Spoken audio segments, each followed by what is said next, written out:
Welcome to संस्कृति।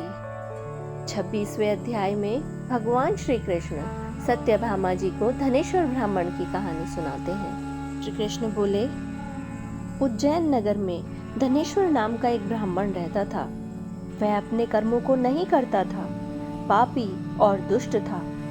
रस, कंबल, चर्म के व्यापार करता और झूठ बोलता, चोरी करता, वैश्य, सुरापान इनको करता और उसका चित्त दुखी रहता था।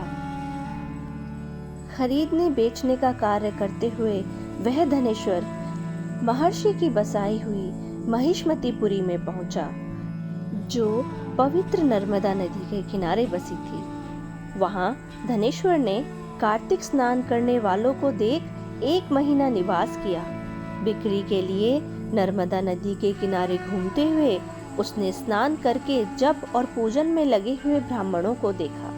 कोई पुराण पढ़ रहे, कोई सुन रहे, कोई नृत्य एवं गाने बजाने में मस्त हैं, कोई विष्णु जी की मुद्रा में अंकित हैं, तो कोई तुलसी माला पहने रहे हैं। ऐसा देख नित्य वहां घूमता और वैष्णवों का दर्शन और भाषण सुना करता। इससे विष्णु के नाम का बोध हुआ। इस प्रकार महीने भर ठहरकर उसने कार्तिक के उद्यापन की विधि को तथा भक्ति सहित भगवान की जागरण को देखा। पूर्णमासी के दिन ब्राह्मण, गौ इनका पूजन, कार्तिक स्नान किए मनुष्य को दिए गए भोजन दक्षिणा को देखा। फिर सायंकाल के समय मनुष्यों ने शिव जी की प्रीति के लिए दीपदान किया, उसको भी देखा। फिर पूजन आदि को देखता हुआ धनेश्वर घूम रहा था, तभी काले सर्प ने उसे काट लिया। वह व्याकुल होकर गिर पड़ा। मनुष्य उसको गिरा देखकर उसके चारों ओर इकट्ठे हो गए और तुलसी मिला जल उसके मुख में डाल दिया। यम के किंकर यमदूत उसे मरे हुए को बांधकर कोड़ों से मारते हुए यमराज की संयमनी पुरी पहुंचे। चित्रगुप्त ने उसके सब बुरे कर्म यमराज को बताए कि इसने अपने जीवन में कोई सुकृत्य नहीं किया। इसके दुष्कर्मों को वर्ष भर में भी नहीं कह सकता हूँ। ये दुष्ट पाप की मूर्ति है, इसलिए कल्प तक ये नरक में निवास करे।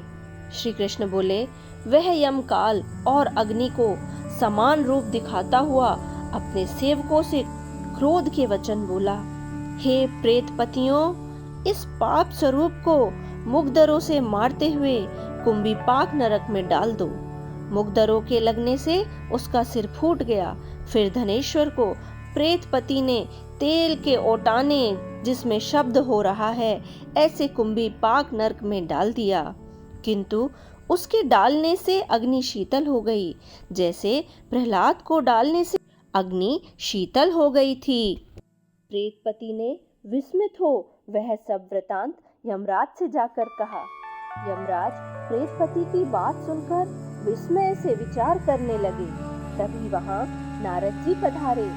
यमराज ने उनका पूजन किया। उस धनेश्वर को वहां देखकर नारद जी बोले, हे अरुण नंदन, यह व्यक्ति नरक भोगने योग्य नहीं है, क्योंकि इसने अंतिम समय में नरकों को दूर करने वाला कर्म किया है। जो पुण्य करने वालों का दर्शन, स्पर्श और संभाषण सुनता है, वह पुण्य के 6 अंश को पाता है। इस धनेश्वर ने अनगिनत कार्तिक वर्षियों का संसर्ग किया है, इससे इसमें पुण्य का 6 अंश आया है।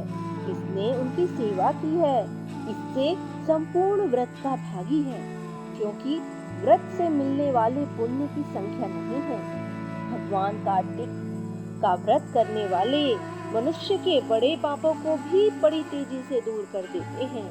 अंत में तुलसी मिले हुए नर्मदा के जल से वैष्णवों ने इसको स्नान कराकर भगवान का नाम सुनाया। इससे इसके सब पाप दूर हो गए, उत्तम गति को प्राप्त होने योग्य है। विष्णु जी की इस पर कृपा है, इसलिए नरक में ना गिरा जाए। जैसे गोले और सूखे पापों से नरक मिलता है, ऐसे ही अच्छे कर्मों से स्वर्ग मिलता है। इससे यह धनेश्वर यज्ञ योनि पाकर पाप भोगों को दिखाने वाले सब नरकों को देखकर मुक्ति पावे। श्री कृष्ण बोले, यह कहकर जब नारद जी चले गए तब उसके पुण्य मालूम होने पर यमराज ने दूत के द्वारा उस धनेश्वर को सब नरक दिखाने के लिए फिर बुलाया। इस प्रकार कार्तिक महात्म्य में 26वां अध्याय पूरा हुआ, जिसमें भगवान श्री कृष्ण ने सत्यभामा जी को कार्तिक का व्रत करने, तुलसी माता का जल का सेवन करने और जो कार्तिक व्रत करते हैं उनका संसर्ग करने से मनुष्य सब प्रकार के पापों से मुक्त होता है, कार्तिक व्रत की महिमा बताई। धनेश्वर ब्राह्मण की आगे की कथा जानने के लिए जुड़े रहिए मेरे साथ।